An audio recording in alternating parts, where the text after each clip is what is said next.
यह बहुत ही सुखद एहसास है कि लोग खेती के साथ-साथ मछली पालन को भी एक व्यवसाय के रूप में ले रहे हैं। लेकिन कितने परसेंट किसान हैं जो इस मछली पालन को व्यवसाय के रूप में ले रहे हैं? बहुत सारे लोग इसको हँसी मज़ाक बना करके अपने मनोरंजन को ख्याल में रखते हुए इस व्यवसाय को शुरू कर रहे हैं। जब तक हम किसी व्यवसाय को व्यवसाय नहीं मानेंगे, तब तक हमको प्रॉफिट नहीं होगा। जैसे ही कोई भी काम हो, उसको हम व्यवसाय मानेंगे, तो हम उसमें कुछ लागत भी लगा पाएँगे और जब हम लागत लगाएँगे, तो स्वाभाविक है कि हमको फ़ायदा होगा। बहुत अच्छी बात है, मछली पालन इंडिया में बढ़ रहा है, भारत देश में बढ़ रहा है, परंतु कुछ कठिनाइयों का भी सामना करना पड़ रहा है। ऐसे हमारे गवर्नमेंट से, सरकार से, चाहे आप जिस राज्य से भी मेरा वीडियो देख रहे हैं, उस राज्य के राज्य सरकार भी मछली पालन करने वाले किसानों को समुचित मात्रा में व्यवस्थाएं प्रदान करती हैं, लोन मुहैया कराती हैं, परंतु हम किसान लोगों को इसके विषय में जानकारियां ही नहीं है। हम आपको इस वीडियो के माध्यम से जानकारी देना चाहेंगे। हर स्टेट में, हर राज्य में जो लोग जहां से मेरा वीडियो देख रहे हैं और जो लोग जहां जिस जिले के रहने वाले हैं, आप वहां जाएंगे, अपने अपने जिले का जो भी टाउन होगा, जिला मुख्यालय होगा, वहाँ पे फिशरीज डिपार्टमेंट का एक ऑफिस बना होगा, आप पता करेंगे, वहाँ जाएंगे, आपको समुचित गाइडलाइन मिलेगा, आपको वहाँ से ट्रेनिंग भी दिलवाया जाएगा और प्रधानमंत्री के द्वारा भी एक योजना चलाया जाता है, प्रधानमंत्री मत्स्य संपदा योजना के नाम से। वहाँ से भी आपको लोन का व्यवस्था मिलता है और 70% तक उस लोन में आपको सब्सिडी भी प्रदान किया जाता है। आपको ज़रूरत है ट्रेनिंग लेने का, आपको ज़रूरत है सारी जानकारियाँ इकट्ठा करने का और जैसे-जैसे मछली पालन का व्यवसाय बढ़ रहा है, आप इसको व्यवसाय के रूप में करेंगे, कुछ लागत लगाएंगे, तब समुचित लाभ उठा पाएंगे। दोस्तों, आपने देखना आरंभ किया है मछली पालन से संबंधित YouTube channel fish farming and seeds. मेरा नाम बबलू सिंह, बिहार हाजीपुर के रहने वाले।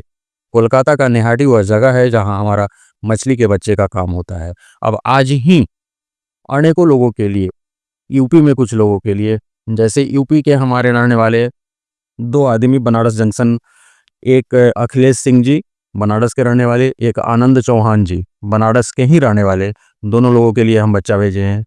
उसके बाद मिर्जा मजहरूर हक दरभंगा बिहार के रहने वाले, इनका बच्चा भेजे हैं। प्रसन्ना कुमार बालेश्वर उड़ीसा के रहने वाले, इनका भी तीसरी दफ़ा ये हमसे आज बच्चा मंगवाए हैं।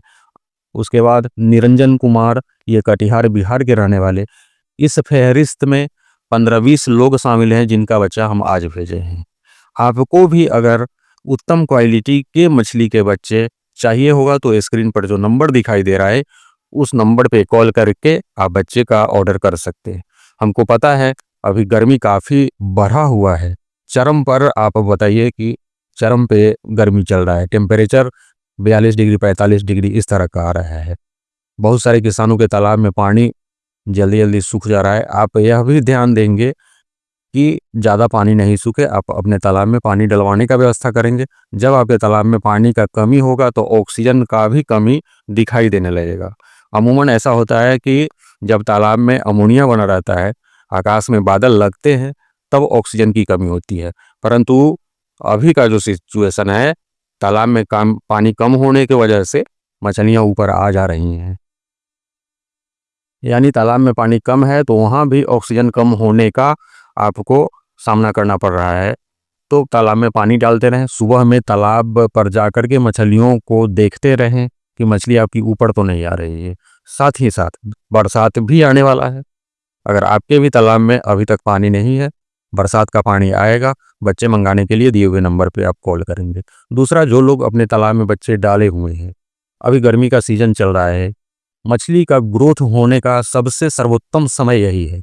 आप फीडिंग कराना, यानी मछलियों को भोजन देना एकदम से चालू रखें, निरंतर उनके भोजन की व्यवस्था आप करते रहें। और बरसात आने वाला है, तो जिनके तालाब में मछली का संख्या अगर ज़्यादा डल गया है, जानकारी नहीं होने के कारण, अगर आपके तालाब में भी मछली के बच्चे ज़्यादा डले हुए हैं, जब आकाश में बादल आएंगे तो सुबह में मछली हो सकता है कि तालाब के ऊपर आ जाए। इस पोजीशन से बचने के लिए और ऑक्सीजन शॉर्ट होएगा तो मछली मरने लगेंगी। तो इसके लिए आप ऑक्सीजन टेबलेट 1 केजी, जियोलाइट आप ग्रेनुअल्स 10 केजी का पैकेट मंगा करके अपने तालाब पर, अपने घर पर अवश्य रख लीजिए इमरजेंसी के लिए। अब बहुत सारे लोग तो बच्चे हमसे मंगवाते हैं परंतु फीडिंग नहीं करवाते। हम फीडिंग का मतलब ये नहीं है कि आप कंपनी वाला दाना उनको खिलाइए, आप होम मेड फीड बनाइए ना। गाय का गोबर, सरसों की खली, राइस ब्रान या फिर मक्के का दर्रा, single super phosphate, urea, 2 product हमसे मंगवा लीजिए, मिनरल मिक्सचर पाउडर और ईस्ट पाउडर। सबको एक ड्रम में, या फिर आपके पास ड्रम का व्यवस्था नहीं है तो आप एक गड्ढा बनवा लेंगे, उसमें पॉलीथीन बिछा करके सारे चीज़ों को उसमें डाल करके पानी के साथ मिला करके 1 सप्ताह के लिए छोड़ देना है। फिर 1 सप्ताह के बाद पूरे तालाब में इसको छिड़काव करना है। उसके बाद तालाब का पानी आपका हरा रंग का दिखाई देने लगेगा। आपके तालाब में आप समझिए फाइटोप्लैंक्टन और जूप्लैंक्टन का निर्माण हो जाएगा। सारी मछलियों का फेवरेट भोजन, प्रिय भोजन प्लैंक्टन है। प्राकृतिक भोजन ही मछलियों के लिए सर्वोत्तम माना गया है। व्यवसाय के रूप में इसको करिए, कुछ लागत लगाइए, मछलियों को भोजन खिलाइए और मछलियों का ग्रोथ लीजिए। सीधा हिसाब है। बहुत सारे लोग उत्तम क्वालिटी के बच्चे तो मंगवा लेते हैं, हम ही से मंगवाते हैं और फिर उनको खिलाते नहीं हैं, तो ग्रोथ कैसे आएगा। बहुत सारे लोग अपने लोकल से भी बच्चे लेते हैं तो वहाँ भी उनको दिक्कत होता है। एक तो बच्चे का क्वालिटी नहीं मिलता है, दूसरा कि तालाब को फर्मेंटेशन नहीं करते हैं, तालाब का पानी हरा नहीं बनाते हैं, प्लैंक्टन नहीं बनाते हैं, प्राकृतिक भोजन नहीं बन पाता है। एक तो बच्चे का क्वालिटी गड़बड़, दूसरा भोजन नहीं मिला, तो फिर 3 साल तक इंतजार करना पड़ता है। फिर भी मछली 300 ग्राम से ज़्यादा बड़ी नहीं हो पाती है। तो ऐसा नहीं करिए। इस मछली पालन में आपका भविष्य उत्तम होने वाला है, उज्जवल होने वाला है, परंतु कुछ लागत लगाइए। इसको व्यवसाय के रूप में लीजिए, इसको हंसी मजाक नहीं बनाइए। व्यवसाय के रूप में आप लेंगे, इसमें लागत लगाएंगे, बेहतर ढंग से काम करेंगे, मछली पालन के क्षेत्र में आपको अच्छा फायदा होने वाला है। आपको भी उत्तम क्वालिटी का कलकत्ता का बच्चा चाहिए तो दिए हुए नंबर पे कॉल करके आप ऑर्डर अपना बुक करा सकते हैं। बहुत बहुत धन्यवाद।